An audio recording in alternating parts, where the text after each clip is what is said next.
Hello students, आपका बहुत बहुत स्वागत है एमबीसी नर्सिंग क्लासेस में। देखिए, आज हम न्यूट्रिशन वाले टॉपिक के अंदर हम बात करने वाले हैं विटामिन्स के बारे में। ठीक है, और विटामिन्स की जैसे हम बात कर लेंगे, इसके बाद मिनरल्स एक टॉपिक रह जाएगा और आपकी जो यूनिट है वो कंप्लीट हो जाएगी। तो आज की वीडियो में हमारा जो टॉपिक है वो विटामिन्स रहने वाला है और हम कंप्लीट वीडियो में विटामिन्स की बात करेंगे। ठीक है, चलिए वीडियो को अपन स्टार्ट करते हैं। देखिए, विटामिन्स जब हमारे सामने आती हैं तो एक हमारे सामने आता है विटामिन्स एक बहुत छोटा माइक्रो न्यूट्रिएंट्स है जो कि हमारी डाइट में नेसेसरी हो जाता है, हमारी बॉडी को अच्छे से फंक्शन करे उसके लिए ज़रूरी हो जाता है। सबसे पहले जो विटामिन टर्म्स है इसको अपन समझ लेते हैं, ये कहाँ से डराइव हुआ। तो विटामिन जो शब्द है इसके अंदर दो शब्द हमें दिखाई देते हैं। पहला आता है बाइटा और दूसरा आता है एमीन्स। ठीक है, बाइटा जो शब्द है ये बना है हमारे सामने बाइटल से, और एमाइंस जो शब्द है वो बना है हमारे सामने अमीनो एसिड से। ठीक है, यानी वाइटल का मतलब होता है लाइफ, और अमीनो एसिड्स जो हमारे प्रोटीन के मोनोमर्स होते हैं उन्हें अपन अमीनो एसिड्स के नाम से जानते हैं। तो वाइटल और अमीनो एसिड से ये शब्द बनाए हमारे सामने विटामिन। ठीक है, अब हम इसकी डेफिनेशन या फिर विटामिन क्या होते हैं उनके बारे में देख लेते हैं। तो vitamin are the one of most important micro nutrients. पहली चीज़ हमें ये समझनी होगी कि विटामिन एक प्रकार का माइक्रो न्यूट्रिएंट्स है। माइक्रो और मैक्रो हम समझ चुके हैं कि क्या होते हैं। कि माइक्रो न्यूट्रिएंट्स जिनकी ज़रूरत हमें ज़्यादा मात्रा में होती है, जैसे कि आपके कार्बोहाइड्रेट हो गए, फैट्स हो गए और आपके प्रोटीन्स हो गए। ठीक है, और माइक्रो न्यूट्रिएंट्स जो कि हमारे जो डाइट है उसमें कम मात्रा में चाहिए लेकिन नेसेसरी होते हैं, ज़रूरी होते हैं, हमारी बॉडी आसानी से फंक्शन कर पाए उसके लिए। तो ये एक प्रकार का क्या है, इंपॉर्टेंट माइक्रो न्यूट्रिएंट्स है which were discovered by doctor Casimir Funk, a Polish biochemist. जो डॉक्टर कैशिमियर फंक है, जिन्हें शॉर्ट में शी फंक भी कहते हैं, एक पॉलिश बायोकेमिस्ट थे जिनके द्वारा इसकी खोज की गई। ठीक है, it is very important component for normal function of body. ये हमारी बॉडी को नॉर्मल फंक्शन कराने के लिए एक बहुत ही इंपॉर्टेंट कंपोनेंट सामने निकल के आता है हमारे। यदि इसकी कमी हमारी बॉडी के अंदर हो जाएगी तो हमारी बॉडी की एक तरीके से ग्रोथ रुक जाएगी, साथ ही साथ हमारी जो बॉडी जो नॉर्मल फंक्शनिंग करती है, नॉर्मल तरीके से जो फंक्शन करती है वो नहीं कर पाएगी, इंटरप्ट उसका जो फंक्शन है वो हो जाएगी। ठीक है, आगे देखिए विटामिन की अब हम डेफिनेशन देख लेते हैं कि विटामिन क्या होते हैं। तो vitamin are a group of complex organic compounds other than carbohydrate, fats and protein that are required in very little amount. यानी कि कार्बोहाइड्रेट, प्रोटीन और फैट्स को यदि हम छोड़ दें तो इसके अलावा एक कॉम्प्लेक्स ऑर्गेनिक कंपाउंड्स का ग्रुप है जिसे अपन क्या कहते हैं, विटामिन कह देते हैं। लेकिन जो कार्बोहाइड्रेट, फैट्स, प्रोटीन है और इसमें क्या अंतर है कि इनकी जो रिक्वायरमेंट हमारी बॉडी को चाहिए बहुत लिटिल अमाउंट में चाहिए, बहुत कम अमाउंट में चाहिए। वहीं जो कार्बोहाइड्रेट, फैट्स, प्रोटीन है ये हमारे लिए एनर्जी के सोर्स होते हैं, मसल बिल्डिंग के सोर्स होते हैं। तो इनकी जो हमें क्वांटिटी चाहिए वो ज़्यादा मात्रा में चाहिए। ठीक है, लेकिन इनकी जो रिक्वायरमेंट्स यानी विटामिन की जो रिक्वायरमेंट्स है वो हमें बहुत कम मात्रा में चाहिए, वेरी लिटिल अमाउंट में चाहिए। ठीक, but are very essential for normal function of growth and reproduction in humans. Humans की यदि बात करें तो उनके लिए बहुत ज़्यादा एसेंशियल होते हैं। यदि हमारी बॉडी को हमें नॉर्मल फंक्शन कराना है, हमारी बॉडी हम चाहते हैं कि हमारी बॉडी नॉर्मल ग्रोथ करे, नॉर्मल तरीके से रिप्रोडक्शन करे, तो उसके लिए वेरी एसेंशियल चीज़ हो जाती है विटामिन हमारी बॉडी के लिए। ठीक है, तो ये डेफिनेशन हो गई हमारे सामने विटामिन की। आगे देखिए अपन ब्लड विटामिन का जो है क्लासिफिकेशन कर लेते हैं। तो जब हम विटामिन का क्लासिफिकेशन करने जाते हैं तो दो मेजर ग्रुप्स में हम विटामिन को क्लासीफाई कर देते हैं। सबसे पहले रखते हैं अपन फैट सोल्यूबल विटामिन को, देन हम रखते हैं वाटर सोल्यूबल विटामिन को। यहाँ आप देखिए विटामिन को अपने दो क्लासों में क्लासीफाई किया है।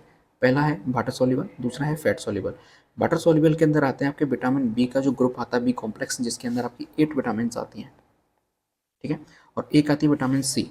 इसको याद करने का तरीका मैंने आपको बताया था, WBC आप याद कर लीजिए, वाइट ब्लड कार्पसल्स होती हैं, उसी तरीके से आपको वाटर सोल्यूबल याद हो जाएंगी। बाकी की जो विटामिन बचती हैं जैसे आपकी A, D, E, K, ये सारी कैसे हैं, आपकी फैट सोल्यूबल विटामिन हैं।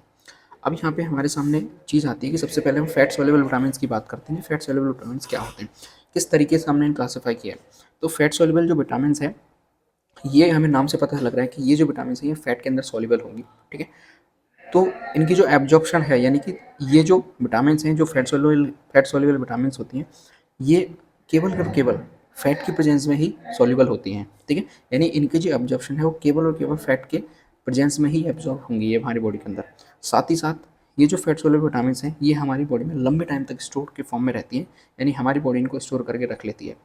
लेकिन जब ये बहुत ज़्यादा एक्सेस अमाउंट में हमने ले लिया तो फिर ये हमारी बॉडी के अंदर जमा होने लग जाती हैं और एक डिजीज़ हमें कॉज होती है जिसे अपन कहते हैं हाइपर विटामिन नियोसिस। ठीक है, एक डिजीज़ होती है, मैं यहाँ लिख देता हूँ आपके सामने,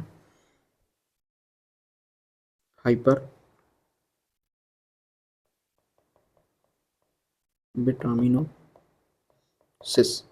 ये डिजीज़ हमें कॉज होती है कब, जब हम बहुत ज़्यादा मात्रा में फैट सोल्यूबल विटामिन्स को कंज्यूम कर लेते हैं। क्यों? क्योंकि ये जो विटामिन्स है ये केवल केवल फैट की प्रेजेंस में ही एब्जॉर्ब होती है हमारी बॉडी के अंदर, और यदि हम इन्हें एक्सेस अमाउंट में ले लेते हैं तो फिर ये हमारी बॉडी के अंदर जाके स्टोर हो जाती हैं, और बहुत ज़्यादा मात्रा में हम इनको कंज्यूम कर रहे हैं, कंज्यूम करते जा रहे हैं, हमारी बॉडी के अंदर स्टोर होती जा रही है, तो फिर ये डिजीज़ हमें कॉज होने लग जाती है। ठीक है, तो इनकी अब ये हमारी बॉडी के अंदर स्टोर फॉर्म में रहती है, तो इनकी जो डेफिशिएंसी है बहुत कम मात्रा में हमें देखने को मिलती है, यानी बहुत ही ज़्यादा यदि हमने इनकी डाइट में लेना कम कर दिया तब जाके इनकी हमें डेफिशिएंसी देखने को मिलती है। नॉर्मल फॉर्म में हमें इनकी डेफिशिएंसी नहीं होती है। ठीक है, फैट सोल्यूबल विटामिन की हम बात करें तो कौन कौन से हैं आपके? ए है, डी है, ई है और के है। ये 4 विटामिन आपकी फैट सोल्यूबल विटामिन हैं। अब हम बात करते हैं वाटर सोल्यूबल विटामिन की। तो नाम से हमें पता लग रहा है कि जो वाटर सोल्यूबल विटामिन हैं ये आपके वाटर के अंदर सोल्यूबल होते हैं। ठीक है, अब इसके अंदर जो फैट सोल्यूबल विटामिन थी वो हमारी बॉडी के अंदर स्टोर हो रही थी, लेकिन जो वाटर सोल्यूबल विटामिन होते हैं ये हमारी बॉडी के अंदर कभी भी स्टोर फॉर्म में नहीं रहती। ठीक है, यदि हमने एक्सेस अमाउंट में इन्हें कंज्यूम कर भी लिया जाता है तो ये एक्सक्रीटरी सिस्टम के द्वारा हमारी बॉडी से बाहर निकाल दिए जाते हैं। ठीक है, तो इनसे जो ये डिजीज़ कॉज होने वाली थी हाइपर विटामिनोसिस, ये नहीं कॉज होती है हमारी बॉडी के अंदर। ठीक है, चूँकि ये हमारी बॉडी के अंदर स्टोर ही नहीं हो रहे हैं तो फिर हमें इनकी जो डेफिशिएंसी है बहुत जल्दी देखने को मिलती है। ठीक है, बहुत आसानी से इनकी जो डेफिशिएंसी हमारी बॉडी के अंदर हो जाती है। ठीक है, तो ये जो विटामिन हैं, वाटर सोल्यूबल विटामिन हैं, इनकी हमें रेगुलरली बॉडी को नीड होती है, रेगुलरली हमें इन्हें कंज्यूम करना पड़ता है, जिसमें आपके विटामिन बी ग्रुप आ जाता है, विटामिन सी आपके आ जाते हैं। ठीक है, तो ये आपको क्लियर हो गया कि 2 ग्रुप्स में हमने क्लासीफाई कर लिया, क्या फैट सोल्यूबल विटामिन होते हैं, क्या वाटर सोल्यूबल विटामिन होते हैं, कौन कौन से विटामिन होते हैं। ठीक है, चलिए अब अपन कुछ केमिकल नेम देख लेते हैं विटामिन के, कि ए डी ई के ये तो आपके बेसिक नाम हो गए, लेकिन इनके कुछ केमिकल नेम भी होते हैं। सबसे पहले अपन फैट सोल्यूबल विटामिन के नाम देखते हैं। तो सबसे पहला आता है हमारे सामने विटामिन ए, जिसका केमिकल नेम होता है रेटिनॉल। ठीक है, अगला आता है विटामिन डी, जो कि जिसका नाम होता है कॉलीकैल्सिफेरॉल। ठीक है, अगला आता है हमारे सामने विटामिन ई, जिसको कहते हैं अपन टोकोफेरॉल, और दूसरा आता है विटामिन के, जिसको अपन कहते हैं फाइलोक्विनोन। ठीक है, ये 4 विटामिन हैं जो कि फैट सोल्यूबल विटामिन होते हैं, इनके केमिकल नेम आपको याद रखने हैं। अगला आता है हमारे सामने वाटर सोल्यूबल विटामिन, जिसके अंदर आपका बी कॉम्प्लेक्स विटामिन आती है, विटामिन सी आता है। सबसे पहले अपन विटामिन सी की बात कर लेते हैं, जैसे एस्कॉर्बिक एसिड कहते हैं। विटामिन सी का जो केमिकल नेम है वो क्या है? एस्कॉर्बिक एसिड है। अब अपन विटामिन बी की बात करते हैं, तो विटामिन बी आता है हमारे सामने थायामीन। ठीक है, और विटामिन बी टू की बात करते हैं, सॉरी बी वन हमारे सामने है, जिसे थायमीन कहते हैं, या फिर जनरल वे में बी को भी थायमीन कह देते हैं अपन। ठीक है, विटामिन सी की 3 की बात करते हैं तो ये नियासिन आता है। विटामिन बी 5 की बात करते हैं तो पेंटोथेनिक एसिड आता है। विटामिन बी 6 की बात करते हैं तो पायरोडॉक्सिन हमारे सामने आती है। विटामिन बी 7 की बात करते हैं तो बायोटीन विटामिन हमारे सामने आती है। विटामिन बी 9 की बात करते हैं तो फॉलेट या फिर फॉलिक एसिड अपन इसे कह लेते हैं। विटामिन बी 12 की बात करते हैं तो कोबालमिन। ये कुछ केमिकल नेम्स थे विटामिन के, ये आपको याद रखने हैं। फैट सोल्यूबल 4 विटामिन हैं, इनके 4 के नाम, और इधर बी कॉम्प्लेक्स और सी विटामिन आपके वाटर सोल्यूबल विटामिन है, इनके नाम आपको याद रखने हैं। अब अपन एक एक विटामिन के बारे में बात करने वाले हैं। ठीक है, देखिए सबसे पहले हम बात करेंगे फैट सोल्यूबल विटामिन की, और सबसे पहली विटामिन हमारे सामने आ रही है विटामिन ए, जिसका नाम होता है रेटिनॉल या फिर कैरोटीन। ठीक है, क्या होती है विटामिन ए? हमने पहले देखा कि ये एक प्रकार की क्या है? फैट सोल्यूबल विटामिन है, यानी कि ये फैट के अंदर डिजोल्व होगी और देन हमारी बॉडी के अंदर स्टोर होती जाएगी, स्टोर होती जाएगी। ठीक है, अगर फैट हमारी बॉडी के अंदर प्रेजेंट नहीं है, यानी फैट की कमी है हमारी बॉडी के अंदर, तो सीधी सी बात है विटामिन ए की भी हमारी बॉडी के अंदर क्या हो जाएगी? कमी हो जाएगी। ठीक है, यदि हम प्लांट्स के अंदर बात करते हैं तो ये येलो कलर में हमें दिखाई देती है प्लांट्स के अंदर। ठीक है, और एक पिगमेंट के फॉर्म में ये प्लांट के अंदर हमें देखने को मिलती है। आपने जब प्लांट्स के बारे में पढ़ा होगा तो एक कैरोटीन नाम का पिगमेंट होता है, जो कि प्लांट्स के अंदर प्रेजेंट रहता है, फोटोसिंथेसिस में उनकी हेल्प करता है।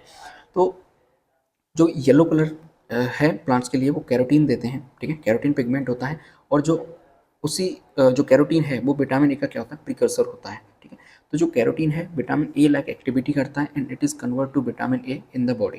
यानी कि एक तरीके से हम बात करें कि जो कैरोटीन पिगमेंट है ये विटामिन ए का प्रिकर्सर के रूप में हमारी बॉडी में प्रेजेंट रहता है। देन ये विटामिन ए को कन्वर्ट करता रहता है हमारे लीवर के अंदर, यानी विटामिन ए का फॉर्मेशन ये करता रहता है। ठीक है, ये विटामिन ए के बारे में हमने बात करी। आगे देखिए हम इसकी बात करते हैं आरडीए के बारे में, यानी रिकमेंडेड डाइटरी अलाउंसेस, यानी कितना हमें रिकमेंड किया जाता है इसको लेने के लिए। तो यदि हम विटामिन ए की बात करते हैं तो 2 मिलीग्राम हमें बताया जाता है कि आप 2 मिलीग्राम के आसपास इसको कंज्यूम कर सकते हैं। लेकिन यदि हम विटामिन के प्रीकर्सर की बात करते हैं, लाइक रेटिनॉल की या फिर बीटा कैरोटीन की, कैरोटीन की यदि हम बात करते हैं, तो इनको यदि हम लेते हैं तो इन्हें हम माइक्रोग्राम के अंदर लिया जाता है। ठीक है, इनको मेज़र करने के लिए माइक्रोग्राम, यहाँ पे साइन बनता है इसका, ये माइक्रोग्राम का साइन है, इसके अंदर इनको मेज़र किया जाता है। अब यदि हम इनकी बात करते हैं कि किया क्या क्या इनकी मात्रा होनी चाहिए, तो देखिए डेली जो नीड है अप्रॉक्सीमेटली वो 1 से 5 मिलीग्राम है। ठीक, डायरेक्ट हम बात करें विटामिन ए की। ठीक है, आगे देखिए यहाँ पे ये जो माइक्रोग्राम का साइन दिया गया है, तो 1 माइक्रोग्राम ऑफ बीटा कैरोटीन लगभग कितना होता है, 25 माइक्रोग्राम ऑफ रेटिनॉल। ठीक, ये एक आपको याद रखना है साइन।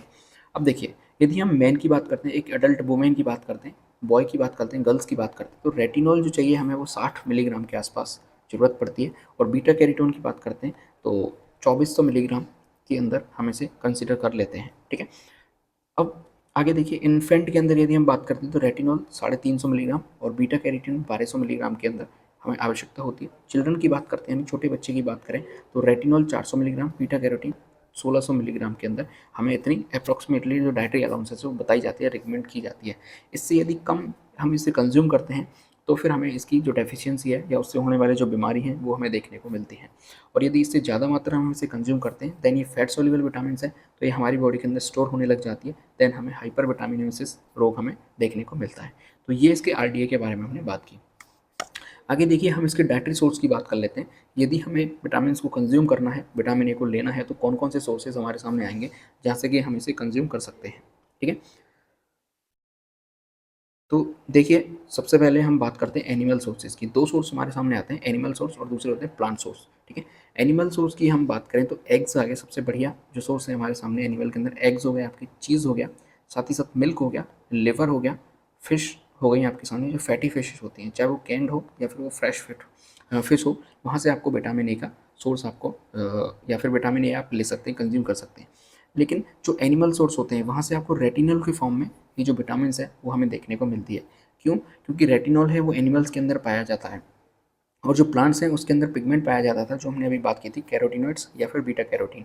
ठीक है, अब देखिए प्लांट सोर्स की हम बात करते हैं। प्रो विटामिन ए यदि हमें लेनी है तो किस तरीके से कौन कौन से हमारे सामने आएंगे। सबसे पहले आता है ब्रोकली, देन मैंगो। अब यहाँ आपको एक चीज़ याद रखनी है कि जब भी विटामिन ए की बात करते हैं तो एक येलो कलर का पिगमेंट था कैरोटीन, तो जितने भी येलो रंग के या येलो कलर के जो फ्रूट्स होते हैं, प्लांट्स होते हैं या फिर हम कहें फ्रूट्स होते हैं, उनके अंदर हमें बीटा कैरोटीन या फिर विटामिन ए हमें देखने को मिलेगा। लाइक मैंगो की आप बात कर लीजिए, बेल पेपर की आप बात कर लीजिए, स्वीट पोटैटो, कैरेट, कैरेट के अंदर बहुत एक्सेस अमाउंट में पाया जाता है, साथ ही साथ पपाया के अंदर ये पाया जाता है, मैंगो के अंदर पाया जाता है। तो जितने भी पीले कलर के फ्रूट्स हैं उनके अंदर ये एक्सेस अमाउंट में हमें देखने को मिलता है। स्पिनच यानी कि पालक के अंदर आपको विटामिन ए बहुत ज़्यादा मात्रा में देखने को मिलेगा। केल हो गई आपकी, ड्राइड एप्रिकॉट्स हो गए और बटरनट स्क्वैश हो गए, इनके अंदर बीटा हम कहें आपको विटामिन ए है वो देखने के लिए मिलता है। लेकिन ये जो फॉर्म है इसकी वो कैरोटीनॉइड्स के फॉर्म में हमें देखने को मिलता है, जो कि मेनली क्या होता है, बीटा कैरोटीन होती है। ठीक है, तो ये डाइटरी सोर्स थे हमारे सामने जहाँ से हम आसानी से विटामिन ए को कंज्यूम कर सकते हैं। इन फूड्स को यदि हम लेंगे तो हमें विटामिन ए आसानी से प्राप्त हो जाएगी। ठीक है, चलिए अब अपन कुछ फंक्शंस की बात कर लेते हैं। विटामिन ए के क्या क्या फंक्शंस हैं हमारी बॉडी के अंदर यदि हमने इसे कंज्यूम कर लिया। तो सबसे पहला फंक्शन आता है हमारे सामने मेंटेनेंस ऑफ विजन, यानी कि जब भी आप डेफिशिएंसी की बात करते हैं, विटामिन की बात करते हैं, तो ए से हमेशा एक ही जो डेफिशिएंसी होती है उससे एक रोग होता है रतौंधी, जिसे नाइट ब्लाइंडनेस भी कहते हैं। ठीक है, तो जब भी विटामिन ए की बात होगी आपको विजन से हमेशा याद रखना है इस चीज़ को कि मेंटेनेंस ऑफ विजन किस तरीके से मेंटेन करता है। तो देखिए एक पिगमेंट है जो कि हमारी कॉर्निया के अंदर पाया जाता है, जिसको कहते हैं rhodopsin.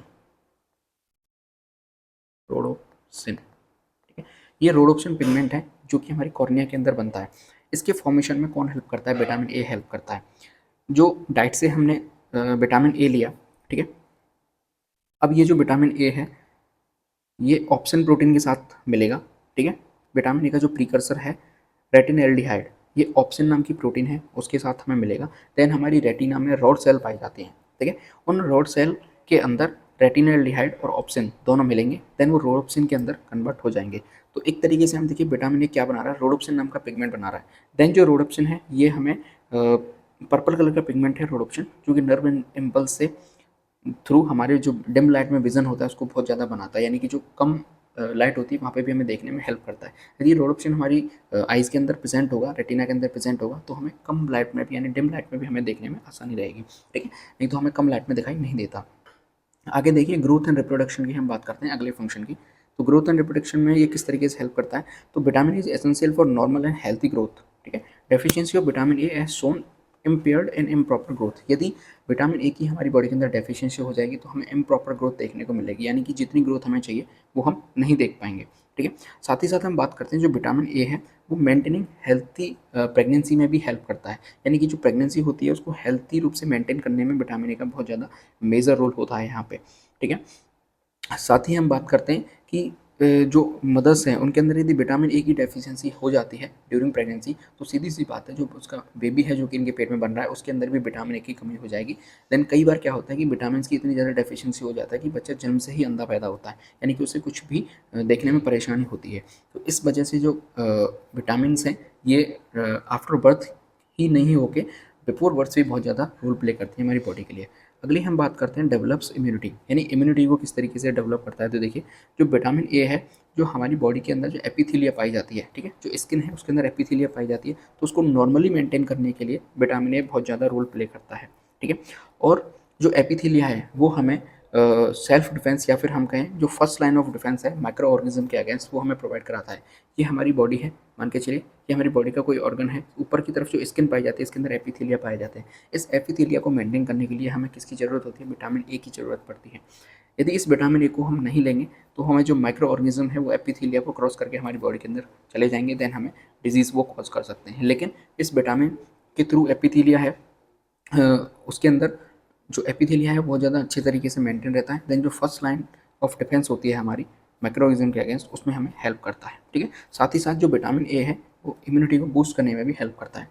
Bone and tooth development, आगे देखिए बोन एंड टूथ डेवलपमेंट में क्या है कि vitamin A is essential for normal bone formation, ठीक है। यदि इसकी डेफिशिएंसी हमें देखने को मिलेगी तो हमारी जो बोन ऑफ सेल्स हैं, ठीक है, जो बोन्स की जो सेल्स होती हैं उनमें इम्प्रॉपर सेल डिवीज़न हो जाता है, जिससे कि जो बोन है वो ग्रोथ नहीं कर पाती, यानी उनकी जो लंबाई वो नहीं बढ़ पाती। ऐसा ही सेम किसके केस में होता है, टूथ डेवलपमेंट में भी ऐसा ही केस हमें देखने को मिलता है। जो एनिमल है हमारी टूथ के अंदर ऊपर पाया जाता है वो बहुत ज़्यादा थिन हो जाता है, देन जो हमें सेंसिटिविटी है वो हमें देखने को मिलती है, ठीक है। ये भी किसकी कमी से होता है, विटामिन ए की डेफिशिएंसी से होता है, तो ये भी फंक्शन है विटामिन का। साथ ही साथ देखिए reduce risk of several disease like act as anti cancer, ठीक है। इसका मतलब क्या है, जो कैरोटीन है जो कि पिगमेंट है किसका, विटामिन ए का, ठीक है।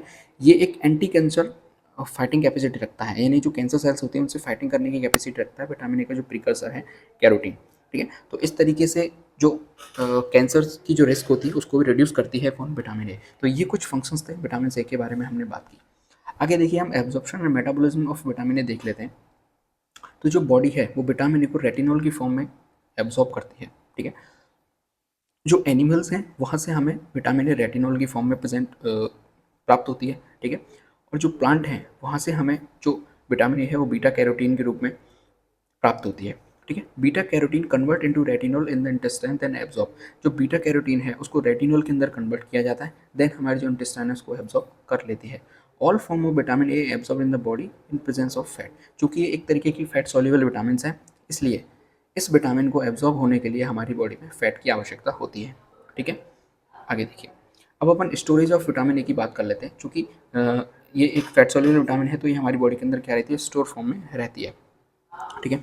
तो vitamin A is fat soluble so can be stored in body for longer period of time, चूँकि ये फैट सॉल्युबल विटामिन है इसलिए हमारी बॉडी के अंदर लॉन्ग टर्म तक ये स्टोर रूप में रह सकती है। Vitamin A is stored in liver in the form of retinal palmitate within special fat storing cell like stellate cell.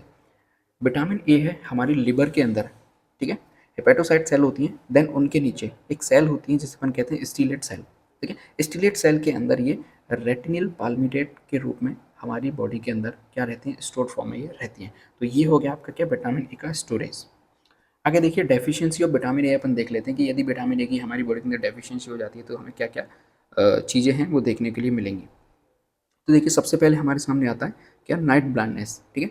Night blindness का मतलब क्या होता है कि the ability of individual to see in dim light get impaired because of deficiency of vitamin A, यानी कि जो कम light होती है यानी थोड़ा अंधेरा सा हो जाता है उसमें कम दिखाई देता है, इसे अपन क्या कहते हैं, नाइट ब्लाइंडनेस कह लेते हैं। जो रोडोप्सिन है a visual pigment containing vitamin A is not form due to vitamin A deficiency, यानी कि यदि विटामिन ए की हमारी बॉडी के अंदर डेफिशिएंसी हो जाएगी तो रोडोप्सिन नाम का जो पिगमेंट है वो नहीं बनेगा। वो नहीं बनेगा तो सीधी सी बात है हमें जो नाइट डिम लाइट में देखने की एबिलिटी है वो नहीं मिलेगी। तो जो पर्सन है उसके अंदर डिम लाइट में जो देखने की एबिलिटी है वो वहाँ से खत्म हो जाएगी और वो नहीं देख पाएगा, इसे अपन क्या कहते हैं, नाइट ब्लाइंडनेस कहते हैं। अगला आता है हमारे सामने जीरोफ्थैल्मिया। जीरोफ्थैल्मिया का मतलब क्या होता है, dryness and thickening of conjunctiva. तो जो हमारे अंदर कंजक्टाइवल एपिथेलियम होती है, हमारी आइज़ के अंदर जो कंजक्टाइवल एपिथेलियम होती है उसके अंदर ड्राइनेस आ जाती है, उसकी थिकनिंग जो उसकी थिकनेस है वो थोड़ी बढ़ जाती है। और इसके अंदर क्या होता है कि जो हमारी आइज़ हैं वो अंदर से डैमेज होना स्टार्ट हो जाती है, और इस डिजीज़ को क्या कहते हैं, कंजक्टिवल ज़ेरोसिस अपन कह देते हैं।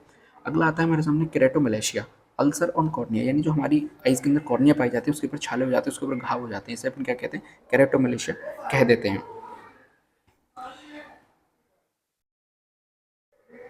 आगे देखिए ग्रोथ रिटार्डेशन, यानी ये विटामिन ए की कमी हो जाएगी तो सीधी सी बात है हमारी जो बॉडी की ग्रोथ है वो कम्प्लीटली नहीं हो पाएगी या फिर ठीक प्रकार से नहीं हो पाएगी, इसे अपन ग्रोथ रिटार्डेशन भी कह देते हैं। Dry skin and affect immunity, क्योंकि मैंने पहले आपको फंक्शन में बताया था तो कि विटामिन ए की जो फंक्शनिंग है उसमें इम्यूनिटी भी रहती है, तो जब विटामिन ए की डेफिशिएंसी हो जाएगी तो हमारी बॉडी की जो इम्यूनिटी है वो भी क्या होगी, अफेक्ट होगी। आगे देखिए सिम्टम्स ऑफ विटामिन टॉक्सिसिटी, मान के चलिए हमने एक्सेस अमाउंट में विटामिन को कंज्यूम कर लिया तो फिर हमें क्या क्या देखने को मिल जाएगा, हाइपर रिलेटिविटी, ठीक है, ये हमें देखने को मिलेगा। साथ ही साथ हेडेक हमें हो सकता है, सर में दर्द हो सकता है, स्किन की जो ड्राइनेस है वो भी हो सकती है। अब देखिए यदि आप कम मात्रा में ले रहे हैं तो भी आपकी ड्राई स्किन हो जाएगी, यदि आपको बहुत एक्सेस अमाउंट में ले रहे हैं तो भी आपको क्या देखने को मिलेगा, ड्राई स्किन देखने को मिलेगी। Enlargement of liver and spin, क्यों, क्योंकि जो हमारी विटामिन ए है वो किसके अंदर जाके स्टोर हो रही है, लिवर सेल के अंदर स्टोर हो रही है, स्प्लीन के अंदर जाके ये स्टोर होती है। देन इनके इनलार्जमेंट एंड इनके अंदर स्वेलिंग हमें देखने को मिलेगी। हेयर लॉस हमें देखने को मिलेगा विटामिन ए की टॉक्सिसिटी के फॉर्म में। एलोपीसिया जिसे अपन कहते हैं, फटीग यानी शरीर में थकावट सी हमेशा बनी रहेगी, थका हुआ शरीर महसूस करेगा। एनोरेक्सिया भी हमें देखने को मिल सकता है। तो ये कुछ टॉक्सिसिटी के फॉर्म हैं, विटामिन की साइंस हैं, सिम्टम्स हैं। यदि विटामिन की टॉक्सिसिटी हो जाएगी तो ये कुछ हमें देखने को मिलेंगे।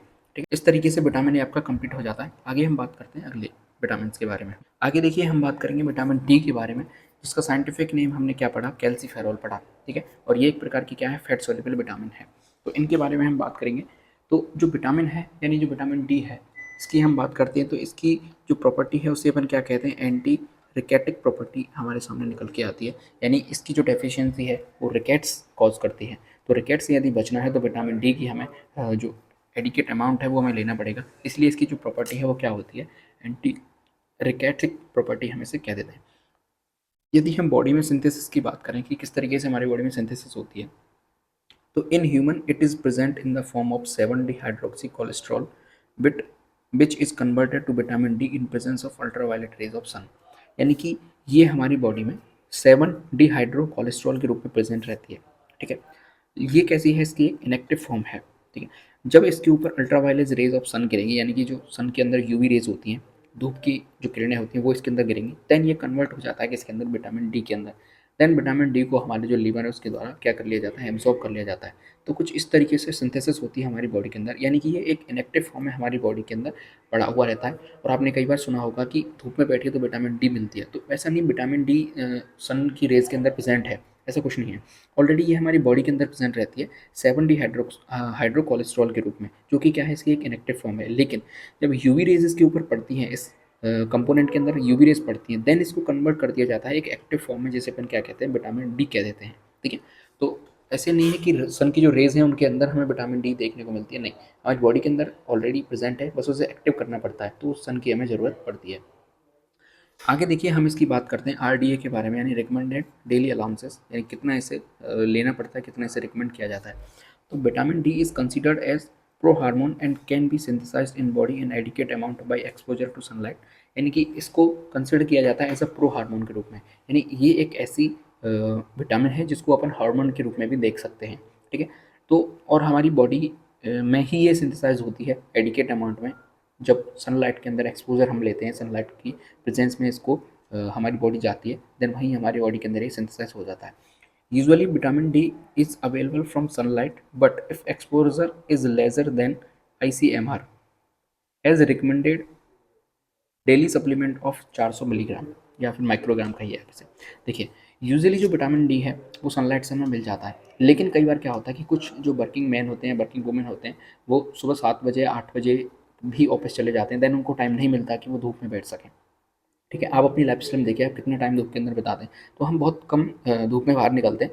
देन क्या होता है, तो यदि हमें इसको सप्लीमेंट के रूप में लेना पड़े, सप्लीमेंट की जो लिमिट दी गई है वो कितनी दी गई है, 400 माइक्रोग्राम के अंदर अंदर हम इसे सप्लीमेंट के रूप में यूज़ कर सकते हैं। तो ये इसका जो रिकमेंड डाइटरी अलाउंसेस है वो मैंने आपको बता दिया। आगे चलिए, अब अपन बात करते हैं इसकी डाइटरी सोर्स के बारे में कि यदि हमें विटामिन नहीं मिल रही है लेकिन हमें बाहर से विटामिन को कंज्यूम करना है, सनलाइट या सन एक्सपोजर हम नहीं देख पा रहे, देन हमें डाइट से इसे लेना है, तो फिर क्या क्या चीज़ें हमारे सामने ऑप्शन निकल के आते हैं।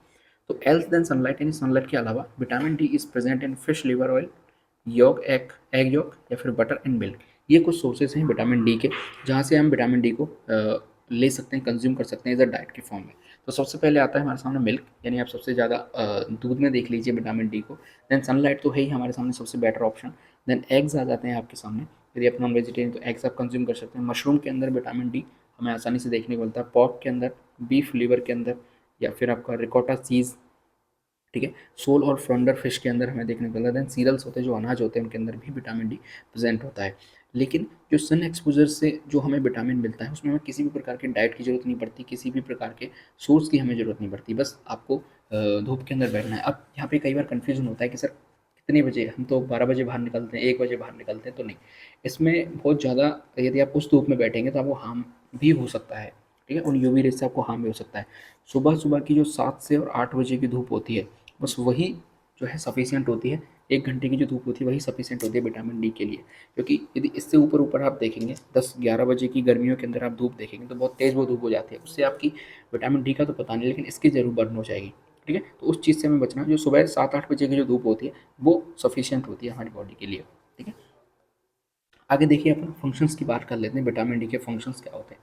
तो विटामिन डी हमें किस में हेल्प करती है, absorption of calcium and phosphorus from small intestine, कि हमारी जो बॉडी के अंदर कैल्शियम एंड फॉस्फोरस पड़े हुए होते हैं, ठीक है, उनको एब्जॉर्प्शन को बढ़ाती है। स्मॉल इंटेस्टाइन के अंदर जो उनका एब्जॉर्प्शन चल रहा होता है उसको इंक्रीज कर देती है, कौन, विटामिन डी। तो विटामिन डी आपने देखा होगा, विटामिन डी से हड्डियाँ मजबूत होती हैं। तो ऐसा नहीं है कि हड्डियों का जो मेन कंपोनेंट है वो विटामिन डी है, या हड्डियों के अंदर विटामिन डी हमें देखने को मिलता है, नहीं। हड्डियाँ किससे मिलकर बनी होती हैं, कैल्शियम और फॉस्फोरस से मिलकर बनी हुई हैं। और यदि आप विटामिन डी को कंज्यूम करेंगे ज़्यादा मात्रा में तो जो एब्जॉर्प्शन आपका होना है कैल्शियम का, फॉस्फोरस का, जिनसे मिलकर आपकी हड्डियाँ बनी हुई हैं, वो बढ़ेगा। इसलिए विटामिन डी को रिकमेंड किया जाता है हड्डियों के लिए, ठीक है। और यही चीज़ है कि जब विटामिन डी की डेफिशिएंसी हो जाएगी, मैं आपको बताऊंगा तो किस तरीके आपकी हड्डियाँ हैं वो कमज़ोर हो जाती हैं। It help in normal growth and bone development by helping in calcification and mineralization of bone, यानी कि जो नॉर्मल ग्रोथ होनी चाहिए, बोन की जो नॉर्मल डेवलपमेंट होनी चाहिए, उसमें हेल्प करता है कैल्शिफिकेशन बोन्स के लिए, या फिर मिनरलाइजेशन बोन्स के लिए उसमें हेल्प करता है कौन, विटामिन डी। तो ये विटामिन डी के दो मेन फंक्शन आते हैं, ठीक है। अब देखिए absorption and metabolism of vitamin D, ये किस तरीके से होता है। Dietary vitamin D absorb from jejunum along with bile salt, ठीक है।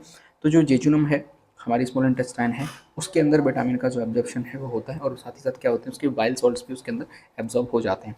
Fats from food and enter the blood stream by same passes of fat absorption, साथ ही साथ जो फैट्स होते हैं, फूड के अंदर जो फैट्स होते हैं उनके साथ घुल के ब्लड स्ट्रीम में चला जाता है, और साथ ही साथ फैट ऑब्जॉर्प्शन के साथ साथ भी इसकी क्या होती है, एब्जॉर्प्शन हमें देखने को मिलती है।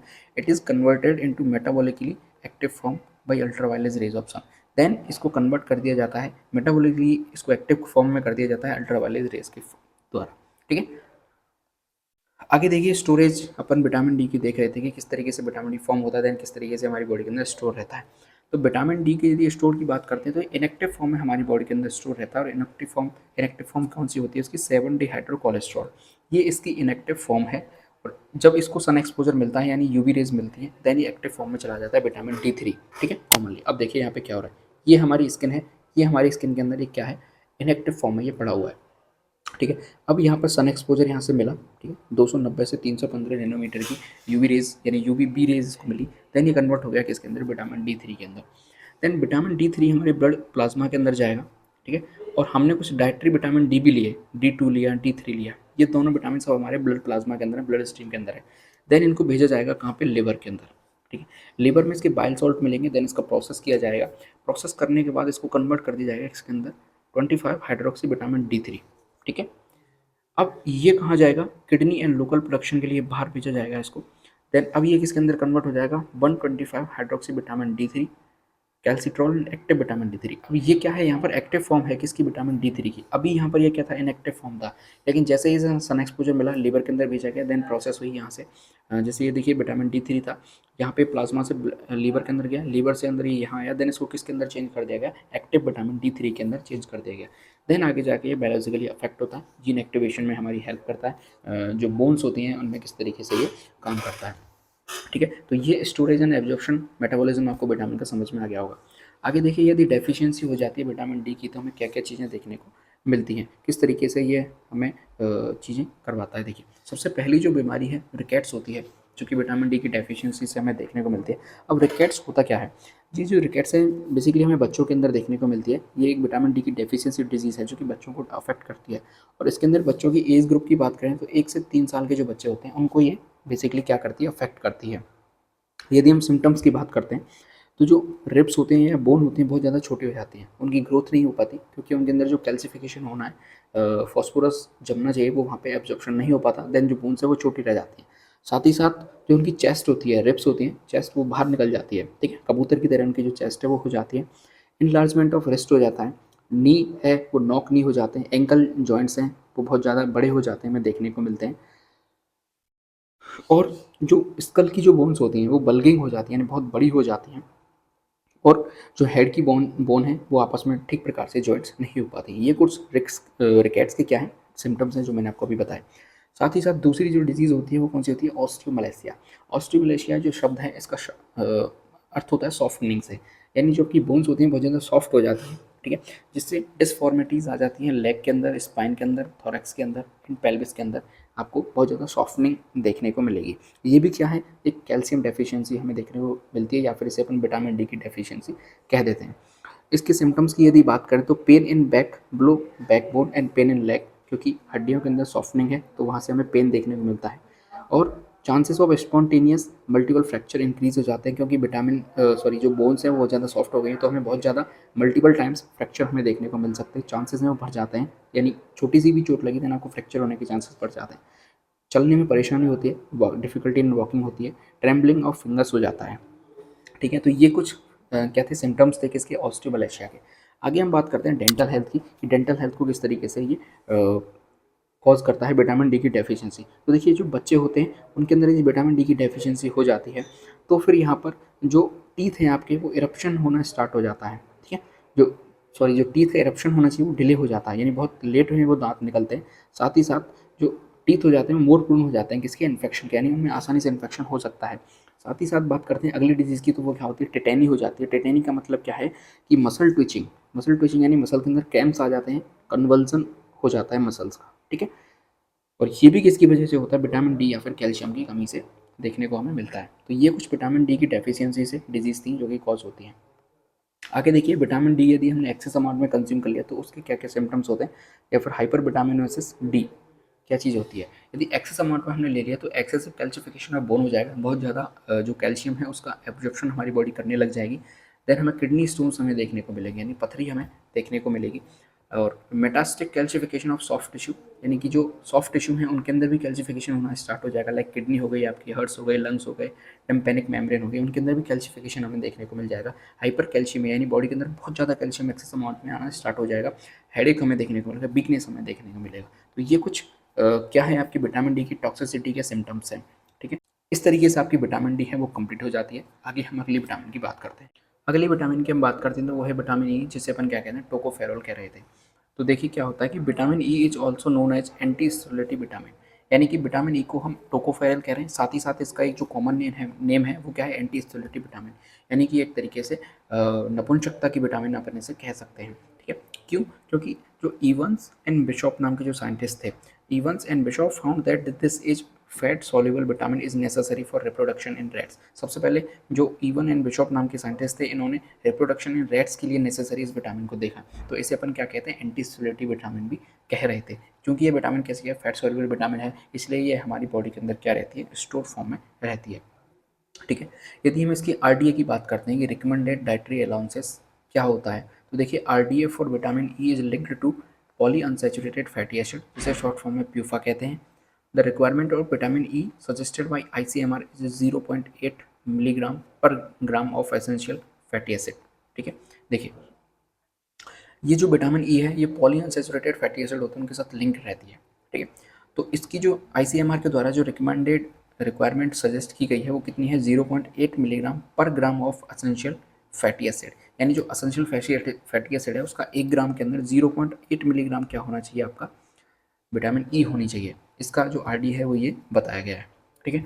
आगे देखिए, यदि हम इसके डाइटरी सोर्स की बात करते हैं कि ऐसे कौन कौन से सोर्स हैं जिनसे हमें विटामिन ई आसानी से मिल सकती है, तो वो हैं वेजिटेबल ऑयल हो गए आपके, साथ ही साथ नट्स हो गए, होल ग्रेन्स हो गए, इनसे हमें आसानी से विटामिन ई मिल सकती है। इसके अलावा कुछ अदर सोर्स की हम बात करते हैं, ब्रोकली हो गई आपकी, वेजिटेबल ऑयल हमने देख लिया, सैल्मन जो फिश होती है वो हमने देख लिया, ऑलिव्स हो गए आपके, आलमंड्स हो गए, ठीक है, और ब्रूसल्स स्प्राउट्स हो गए आपके, रेड पेपर हो गया, एवोकाडो हो गया, सनफ्लावर सीड्स हो गए, जिनसे हमें बहुत ज़्यादा विटामिन ई मिल सकती है, एग्स हो गए आपके, और बटरनट स्क्वीज हो गया, स्पिनच हो गया, पालक हो गया, ड्राइड एप्रिकॉट हो गया, पीनट्स हो गए, सी बक्सरॉन हो गए। तो ये कुछ ऐसे फूड्स हैं जिनके अंदर हाई क्या होती है, विटामिन ई होते हैं। यदि हम इन्हें कंज्यूम करते हैं तो हमें जो हमारी विटामिन ई की क्वांटिटी जितनी हमें चाहिए वो हमें आसानी से मिल सकती है। आगे देखिए, अपन फंक्शंस की बात करें कि विटामिन ई के क्या क्या फंक्शंस होते हैं, ये बहुत इंपॉर्टेंट चीज़ आ जाती है हमारे सामने। सबसे पहला फंक्शन आता है इसके सामने, एक्ट एज एंटीऑक्सीडेंट। देखिए, हमारी बॉडी के अंदर फ्री रेडिकल्स बनते हैं जब हम कोई फूड खाते हैं, देन उसका मेटाबॉलिज्म होता है तो कुछ फ्री रेडिकल्स बन जाते हैं जो कि हमारी बॉडी के लिए कैसे होते हैं, हानिकारक होते हैं। तो उनके लिए फ्री रेडिकल्स बन जाते हैं और कुछ ऐसे ऑक्सीडाइजिंग एजेंट बन जाते हैं जो कि चीज़ों को ऑक्सीडाइज करना स्टार्ट कर देते हैं, जैसे आपके पॉली अनसेचुरेटेड फैटी एसिड था उसका ऑक्सीडेशन करना स्टार्ट कर देता है। तो उन चीज़ों से प्रिवेंट करने के लिए ये एज अ एंटीऑक्सीडेंट फॉर्म करती है। किस तरीके से कि जो फ्री रेडिकल्स होते हैं, जैसे इस डायग्राम में आप देखिए किस तरीके से है कि protect our cells against damage from free radicals. ये फ्री रेडिकल है, इसके पास एक फ्री आप समझिए इलेक्ट्रॉन के लिए जगह खाली है, तो एज अ एंटीऑक्सीडेंट ये काम करके अपना जो एक्स्ट्रा इलेक्ट्रॉन है वो इसको दे देती है। देन ये यहाँ पे अपना इलेक्ट्रॉन फिल कर लेता है और ये फ्री रेडिकल ना रह के नॉर्मल रेडिकल के रूप में बन जाता है। देन हमारी बॉडी से फ्लश आउट इसको कर दिया जाता है। तो एज अ एंटीऑक्सीडेंट ये हमारी बॉडी में काम करती है। यदि ये फ्री रेडिकल रहता तो फिर ये जो प्यूफा है यानी कि जो पॉली अनसैचुरेटेड फैटी एसिड है उनका ऑक्सीडेशन कर देता, देन उसको वहाँ पे ये नष्ट करने की कोशिश करता है। लेकिन ये जो विटामिन ई है ये एज अ एंटीऑक्सीडेंट काम करती है और अपना इलेक्ट्रॉन फ्री रेडिकल को देके उससे जो ऑक्सीडेशन होना चाहिए कि इसका प्यूफा का, उससे बचा लेती है। ठीक है, तो ये एंटीऑक्सीडेंट के रूप में काम करती है। दूसरा होता है रोल इन रिप्रोडक्शन, यानी कि ये रिप्रोडक्शन में हेल्प करती है। किस तरीके से कि एक्सपेरिमेंटली कुछ देखा गया कि जो एनिमल्स होते हैं जैसे आपके रैट हो गया, ठीक है, उनके लिए हेल्थी प्रेगनेंसी हो गई या फिर जो मिसकैरेज होता है उससे बचाने के लिए विटामिन ई के कुछ उनको डोजेस दी गए। देन ये देखा गया कि ये सच में काम करती है उनकी हेल्दी प्रेगनेंसी के लिए या फिर जो मिसकैरेज होते हैं उनसे बचाने के लिए एसेंशियल होता है क्या, विटामिन ई। तो रिप्रोडक्शन में भी इसका बहुत ज़्यादा रोल होता है। अगला होता है इसका एंटी एजिंग, यानी एंटी एजिंग क्या होता है कि सीधी सी बात है, यदि फ्री रेडिकल हमारी बॉडी के अंदर बनेंगे तो उनको हटाने के लिए कौन काम करता है, एज एंटीऑक्सीडेंट काम करता है। फ्री रेडिकल हमें एजिंग को बढ़ाते हैं, तो उसको कम करने के लिए अपन एज अ एंटीऑक्सीडेंट इसको ट्रीट करते हैं और ये हमारी बॉडी की जो एजिंग है उसको रोक देती है, यानी थोड़ा कम कर देती है, स्लो कर देती है। इसके अलावा ये क्या करता है, keep nerve and red blood cells healthy. ठीक है, ये जो हमारी नर्व सेल्स होती हैं या फिर जो रेड ब्लड सेल्स होती हैं इनको क्या रखता है, हेल्दी रखता है। Help prevent clot from forming in blood, यानी कि हमारे ब्लड के अंदर कुछ क्लॉट बनने स्टार्ट हो जाते हैं, उनसे क्या करता है, प्रिवेंट करता है कि वो ब्लड के अंदर क्लॉट है वो ना बने। ठीक है, keep the normal function of our brain and nervous system, ये हमारे ब्रेन और नर्वस सिस्टम को नॉर्मल फंक्शन करने के लिए हेल्पफुल करता है। सपोर्ट अवर इम्यून सिस्टम, हमारे जो इम्यून सिस्टम है उसके लिए भी ये सपोर्टिव के रूप में काम करता है, यानी अच्छे से हमारा इम्यून सिस्टम में वर्क करता रहे। तो उसके लिए क्या जरूरी होती है, हमारी बॉडी में विटामिन ई की ज़रूरत होती है। ठीक है, अब अपन इसका एब्जॉर्प्शन एंड मेटाबॉलिज्म देख लेते हैं विटामिन ई का। Pathway for absorption of vitamin E is similar to that of fats and other fat soluble vitamin. इसका कुछ स्पेसिफिकल पाथवे नहीं है विटामिन ई का एब्जॉर्प्शन के लिए, लेकिन जैसे फैट्स हमारी बॉडी के अंदर एब्जॉर्ब होते हैं, मेटाबॉलिज्म होते हैं, मेटाबोलाइज्ड होते हैं हमारी बॉडी के अंदर, या फिर जो दूसरे फैट सोल्यूबल विटामिन है जैसे आपका विटामिन ए हो गया, विटामिन डी हो गया, ठीक है, उस तरीके से ही ये क्या करता है, नॉर्मल वे में जो हमारी बॉडी के अंदर फैट सोल्यूबल विटामिन के रूप में काम करते हैं, ऐसे ही ये भी क्या हो जाता है, एब्जॉर्ब हो जाता है या फिर क्या हो जाता है, मेटाबोलाइज्ड हो जाता है। ठीक है, और इसका कोई स्पेसिफिकल पाथवे नहीं है। अगले हम बात कर रहे हैं स्टोरेज ऑफ विटामिन ई के बारे में कि विटामिन ई हमारी बॉडी में कहाँ स्टोर रहता है। तो vitamin E is stored in adipose tissue, जो हमारी बॉडी के अंदर एडिपोज टिश्यू बनता है, फैट जहाँ पे स्टोर रहता है, ठीक है, उसी के अंदर ये क्या रहता है, विटामिन ई भी स्टोर रहता है। क्यों? क्योंकि ये विटामिन ई क्या है, एक तरीके का फैट सोल्यूबल विटामिन है। इसका जब मेटाबॉलिज्म होगा तो उसके लिए किसकी ज़रूरत पड़ेगी, फैट की ज़रूरत पड़ेगी। तो एज एडिपोज जो टिश्यू होते हैं उसके अंदर ही इसको क्या कर लिया जाता है, स्टोर करके रख लिया जाता है। ठीक है, अब अपन बात करते हैं इसकी डेफिशिएंसी कि डेफिशिएंसी ऑफ विटामिन ई, क्या कौन कौन से डिसऑर्डर हैं जो कि इसकी डेफिशिएंसी हमें देखने को मिलते हैं। सबसे पहला आता है हमारे सामने नर्वस सिस्टम डिसऑर्डर। ठीक है, नर्वस सिस्टम डिसऑर्डर क्या होता है कि it has been found that vitamin E deficiency has shown to produce several neurological disorders like sensory weakness and disturbance uncoordinated movement called ataxia. देखिए, विटामिन ई की deficiency से कुछ हमें न्यूरोलॉजिकल डिसऑर्डर्स देखने के लिए मिले, जैसे कि सेंसरी वीकनेस हमें देखने को मिलती है। जो हमारी सेंसेस होती हैं वो थोड़ी वीक हो जाती हैं, जिस तरीके से हमको सेंसेशन लेनी चाहिए नहीं ले पाती। लाइक हमारे ईयर से हमें थोड़ा कम सुनाई देगा, हमें आंखों से थोड़ा धुंधला दिखाई देगा, साथ ही साथ हमारी जो स्किन की जो सेंसिटिविटी है वो थोड़ी कम हो जाती है। तो कुछ इस तरीके की जो नर्वस सिस्टम से रिलेटेड डिसऑर्डर हैं वो हमें देखने को मिलती है। साथ ही साथ कुछ डिस्टर्बेंस या फिर अनकोऑर्डिनेट मूवमेंट भी हमें देखने को मिल जाते हैं, यानी हम हाथ को कहीं और उठाना चाह रहे हैं लेकिन उठ किसी दूसरे तरीके से रहा है, ठीक है। तो इसे अपन क्या कहते हैं, जो अनकोऑर्डिनेटेड मूवमेंट होते हैं उसे अपन एटेक्सिया कहते हैं। क्या कहते हैं? एटेक्सिया। अनकोऑर्डिनेटेड मूवमेंट को क्या कहते हैं? एटेक्सिया कहते हैं। अगला आता है हमारे सामने स्टेरिलिटी। स्टेरिलिटी क्या होता है? देखिए, जो रिप्रोडक्टिव फेलियर होता है वो भी हमें विटामिन ई की डेफिशिएंसी से देखने को मिलता है, ठीक है।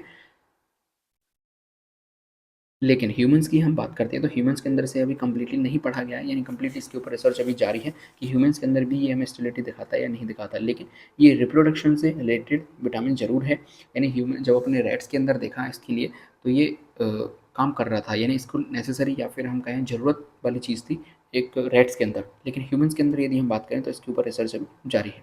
अगला है डिस्ट्रक्शन ऑफ आरबीसीज, यानी आरबीसी को डिस्ट्रक्ट कर देता है। किस तरीके से? देखिए, सबसे पहले हमने देखा पिछली स्लाइड में कि जो ये जो फ्री रेडिकल के अगेंस्ट हमें विटामिन ई है वो डिफेंस प्रोवाइड कराता है, ठीक है। तो ये क्या करता है? एज अ एंटी ऑक्सीडेंट के रूप में वर्क करता है, ठीक है। अब अब क्या होता है कि कुछ एसेंशियल अमीनो एसिड्स होते हैं जो कि ऑक्सीजन के साथ कंबाइन कर जाते हैं और क्या बनाते हैं? हाइड्रोजन पेरोक्साइड बनाते हैं, जो कि रेड ब्लड सेल्स को क्या कर देती है? ख़त्म कर देती है, ठीक है। अब यदि ये वहाँ पर प्रेजेंट होगी तो जो असेंशियल अमीनो एसिड्स हैं वो ऑक्सीजन के साथ कंबाइन नहीं होंगे, हाइड्रोजन पेरोक्साइड नहीं बनेगा, देन जो हमारे रेड ब्लड सेल्स हैं वो डिस्ट्रॉय होने से बच जाएंगी। तो यानी कि ये एक तरीके से जो डिस्ट्रक्शन ऑफ आरबीसी है उसको बचाता है, उसको प्रिवेंट करता है विटामिन ई, ठीक है। अगला देखिए, माल फंक्शनिंग ऑफ इम्यून सिस्टम, यानी कि ये देखा गया है कि इसकी जो डेफिशिएंसी है हो जाती है यदि हमारी बॉडी के अंदर, तो हमारी जो इम्यून सेल्स हैं जैसे कि आपके टी लिम्फोसाइट हैं, बी लिम्फोसाइट हैं, उनकी जो काम करने की क्षमता है, उनकी जो एबिलिटी है काम करने की, वो थोड़ी सी क्या हो जाती है? डिक्रीज हो जाती है, ठीक है। तो ये इस तरीके से कुछ डेफिशिएंसी हैं विटामिन ई की जो कि हमने बात करी। इस तरीके से आपका विटामिन ई है वो कंप्लीट हो जाता है। आगे हम अगली विटामिन की बात करते हैं। अब देखिए, हम बात करते हैं विटामिन के के बारे में, जिसे अपन फाइलोक्विनिन भी कह रहे थे, ठीक है। इसका साइंटिफिक नेम क्या है? फाइलोक्विनिन है। अब देखिए क्या है कि this vitamin is also known as anti haemorrhagic vitamin, ठीक है। हेमरेजिक फैक्टर और कोगुलेशन विटामिन, यानी कि ये एक तरीके की एंटी हेमरेजिक फैक्टर है या फिर कोगुलेशन विटामिन के नाम रूप में भी इसे जाना जाता है। क्यों जाना जाता है वो मैं आपको आगे बताने वाला हूँ। It is necessary for preventing haemorrhage and essential for normal blood clotting as vitamin K is essential for synthesis of prothrombin and other blood clotting factor. देखिए, हमारी बॉडी के अंदर ब्लड फ्लो कर रहा है, ठीक है, सीधी बात। अब उसके लिए कुछ ब्लड क्लॉटिंग भी ज़रूरी होती है। जैसे मान चलिए हमें कहीं चोट लग जाती है, देन हमें चोट लगने के बाद वहाँ से ब्लड निकलना स्टार्ट हो जाता है। अब उस ब्लड को रोकना बहुत ज़रूरी है। यदि वहाँ से ब्लड निकलना हमने नहीं रोका तो फिर वहाँ से क्या हो जाएगा? जो ब्लड है उसका लॉस हमारी बॉडी के अंदर हो जाएगा। अब उसे बचाने के लिए कुछ ब्लड फैक्टर होते हैं, ब्लड क्लॉटिंग फैक्टर्स होते हैं जो कि काम करते हैं। देन वो हमारी जो चोट है वहाँ पे जाके एक्ट करते हैं, देन जाल बनाते हैं, एक नेट बनाते हैं, देन वहाँ पर आरबीसी की जो निकल रही है वहाँ से ब्लड निकल रहा है उसको रोकते हैं, जिसे अपन ब्लड क्लॉट कहते हैं, फिर रक्त का थक्का कहते हैं। उस रक्त के थक्के को बनाने के लिए, जो ब्लड क्लॉटिंग फैक्टर है उनको बनाने के लिए क्या जरूरी होता है? विटामिन के जरूरी होता है, ठीक है, एसेंशियल होता है।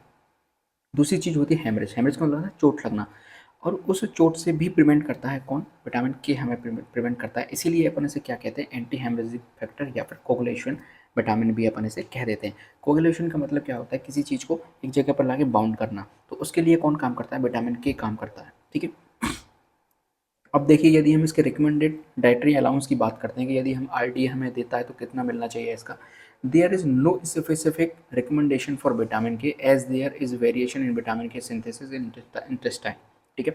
यानी इसका कोई स्पेसिफिक स्पेसिफिक रिकमेंडेशन नहीं है कि इतना हमें चाहिए, लेकिन इसके कुछ वेरिएशंस हैं जो हमें इंटेस्टाइन के अंदर सिंथेसिस रूप में देखने को मिलते हैं। So in general estimated safe and adequate intake of vitamin K, तो इन्फेंट के अंदर जनरल वे में कितना होना चाहिए? 10 से 20 माइक्रोग्राम होना चाहिए। एडल्ट के अंदर 70 से 140 माइक्रोग्राम होना चाहिए। यहाँ पर अपन देख लेते हैं, जैसे इन्फेंट के अंदर 2 से 2.5 माइक्रोग्राम पर डे के आसपास होना चाहिए, ठीक है। चिल्ड्रंस के अंदर 30 से 60 माइक्रोग्राम पर डे के अंदर होना चाहिए। एडल्ट के लिए 90 से 120 माइक्रोग्राम पर डे होना चाहिए। लेकिन जो प्रेगनेंसी वुमेन है या फिर लैक्टेटिंग वुमेन है उनके अंदर कितना होना चाहिए? 90 से 120 माइक्रोग्राम पर डे के आसपास की रिक्वायरमेंट होती है। कोई फिक्स नहीं है, कोई स्पेसिफिक रिकमेंडेशन नहीं है, बस जनरल वे में इतना इसका बताया गया है कि इतना होना चाहिए, ठीक है। अब अपन यदि हम इसे बाहर से कंज्यूम करना चाहते हैं डाइटरी सोर्सेज क्या हमारे सामने इसके लिए होते हैं वो देखिए। Best source of vitamin K is green leafy vegetables, जैसे कि आपके स्पिनिच हो गया, कोरिएंडर हो गया, रेडिश लीव्स हो गई, कॉलीफ्लावर हो गया, कैबेज हो गया, सोयाबीन हो गया, मीट एंड डेयरी प्रोडक्ट्स हो गए। जैसे सबसे ज़्यादा विटामिन के हमें किस में देखने को मिलता है, पालक में हमें देखने को मिलता है। धनिया के अंदर जो मूली के जो पत्ते होते हैं, ग्रीन जो उसकी लीव्स होती हैं, कॉलीफ्लावर हो गई, कैबेज हो गई, आपकी सोयाबीन हो गया, मीट हो गया, डेयरी प्रोडक्ट्स होते हैं, इनके अंदर हमें भरपूर मात्रा में क्या देखने को मिलता है, विटामिन के हमें देखने को मिलता है। तो विटामिन के हमें ज़्यादातर हम कहें वेजिटेबल्स के अंदर हमें देखने को मिलता है, तो आसानी से हम वहाँ से इसे कंज्यूम कर सकते हैं। आगे हम बात करते हैं आपके फंक्शंस की कि विटामिन के का क्या फंक्शन है। तो सबसे पहले मैंने आपको बता दिया कि विटामिन के का जो फंक्शन है वो ब्लड क्लॉटिंग फैक्टर के रूप में काम करता है, यानी ब्लड का थक्का यदि बनाना है, ब्लड का जो क्लॉट बनाना है, उसमें ये हेल्प करता है उस चीज़ को स्टार्ट करने के लिए। यदि इसकी कमी हो जाएगी तो जो ब्लड क्लॉटिंग फैक्टर है वो ईजिली वर्क नहीं कर पाएंगे, तो वहाँ से आपका ब्लड है वो रुकना स्टार्ट नहीं होगा, और नहीं होगा तो ब्लड का लॉस होना स्टार्ट वहाँ से हो जाएगा। तो इसका जो मोस्ट इंपॉर्टेंट फंक्शन है वो क्या है, ब्लड कोगुलेशन है। ठीक है। विटामिन के प्रमोट करता है synthesize of prothrombin for normal clotting.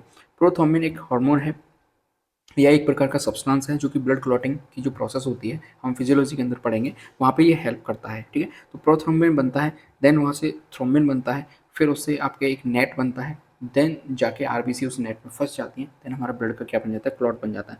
तो नॉर्मल क्लॉटिंग के लिए ब्लड के लिए विटामिन के हमें क्या होता है, नेसेसरी होता है। ठीक है। क्योंकि ये किसको प्रमोट करता है, प्रोथ्रोम्बिन की सिंथेसिस को प्रमोट करता है। साथ ही साथ जो विटामिन के है वो एसेंशियल है to formation of other clotting factor. कुछ टोटल आपके 13 फैक्टर्स होते हैं ब्लड क्लॉटिंग में, हम फिजियोलॉजी के अंदर पढ़ेंगे। टोटल 13 फैक्टर के सिंथेसिस के लिए या फिर फॉर्मेशन के लिए भी क्या करता है, हेल्प करता है विटामिन के। इसके अलावा देखिए, mature prothrombin and clotting factor containing gamma carboxy glutamate, GLA जैसे शॉर्ट फॉर्म कहते हैं, आफ्टर कार्बोक्सिलेशन रिएक्शन। ठीक है।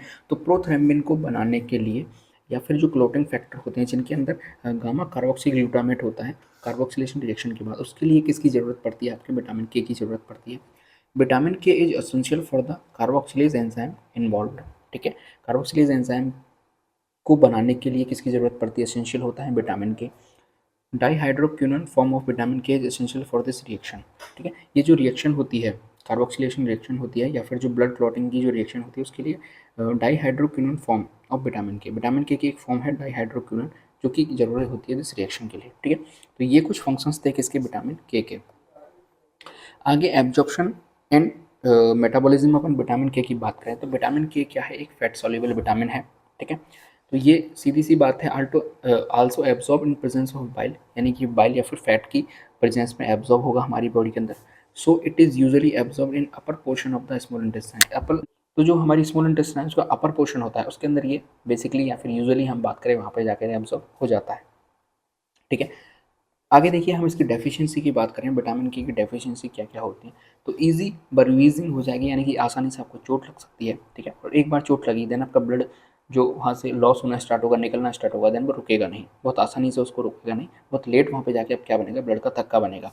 Oozing from knows and gums, यानी कि ब्लडिंग आना स्टार्ट हो जाती है, रक्त बहने लग जाता है, जैसे आपके नोज़ हो गए या फिर गम्स हो गए, थोड़ा सा आपने ब्रश किया, थोड़ा तेज़ी से ब्रश किया, तो देन आपकी गम्स वहाँ से रप्चर हो जाएंगे, देन आपसे वहाँ से ब्लीडिंग आना स्टार्ट हो जाएगी। ठीक है। इसके अलावा हम बात करते हैं excessive bleeding from bones, punctures and injection और सर्जिकल साइट्स। जैसे आपके कहीं घाव लगा, छोटा सा एक घाव बना, वहाँ से एक्सेसिव अमाउंट में ब्लड निकलना स्टार्ट हो जाएगा। ठीक है। या फिर पंक्चर हुआ, एक छोटा सा आपने कोई इंजेक्शन लगाया गया, देन इंजेक्शन के लिए जब निडल को अंदर डाला गया तो निडल को बाहर निकाला गया, तो बहुत ज़्यादा अमाउंट में वहाँ से आपकी ब्लीडिंग हमें देखने को मिलेगी। साथ ही साथ कुछ सर्जरी चल रही है आपकी, देन वहाँ से ब्लीडिंग आपका बहुत एक्सेसिव अमाउंट में हमें देखने को मिलेगा, रुकेगी नहीं वहाँ से ब्लीडिंग। ठीक है। अगला देखिए, हैवी मेंस्ट्रुअल पीरियड्स होते हैं, जो वुमेन्स होती हैं, गर्ल्स होती हैं, उनके जो मेंस्ट्रुअल पीरियड है बहुत ज़्यादा हैवी आएंगे, यानी बहुत ज़्यादा उनमें ब्लड आएगा। नॉर्मल 200 से 300 ml ब्लड आता है और उससे ज़्यादा मात्रा में ब्लड वहाँ से लॉस होना स्टार्ट हो जाएगा। Bleeding from gastro intestinal tract, यानी कि आपकी जो जीआईटी ट्रैक है वहाँ से भी ब्लीडिंग आना स्टार्ट हो जाएगी, क्योंकि अपन खाना खाते हैं तो थोड़ा सा भी यदि अंदर कोई अल्सर वगैरह है, चोट वगैरह लगी हुई है थोड़ी सी, तो वहाँ से ब्लीडिंग है, देन वो किसके अंदर आना स्टार्ट हो जाएगी, खाने के साथ आना स्टार्ट हो जाएगी। आपको उल्टियाँ आएंगी तो उल्टियों में भी खून आना स्टार्ट हो जाएगा। खांसी आ रही है, यदि कोई आपकी जो रेस्पिरेटरी ट्रैक है उसके अंदर कोई छोटा मोटा कट लग गया है, बाई चांस कुछ भी हो गया, देन आपको खांसी आएगी, तो खांसी के साथ जो कफ आता है उसके साथ आपको ब्लड देखने के लिए मिलेगा। आप यूरिन कर रहे हैं, यूरिन में आपको ब्लड देखने को मिलेगा। स्टूल आ रहा है फीटस के साथ जो आपको क्या मिलेगा, ब्लड देखने के लिए मिलेगा।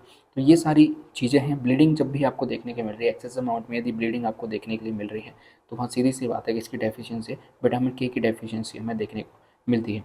क्यों? क्योंकि यहाँ पे जो ब्लड क्लॉटिंग होनी चाहिए, जो हमें ब्लड लॉस को रोकती है, खून के थक्का बनाती है, वो वहाँ पे नहीं हो पाती। तो इस वजह से यहाँ पर विटामिन के की डेफिशिएंसी के कुछ लक्षण थे, वो मैंने आपको बता दिए। ठीक है, इस तरीके से आपकी जो विटामिन के है वो कंप्लीट हो जाती है।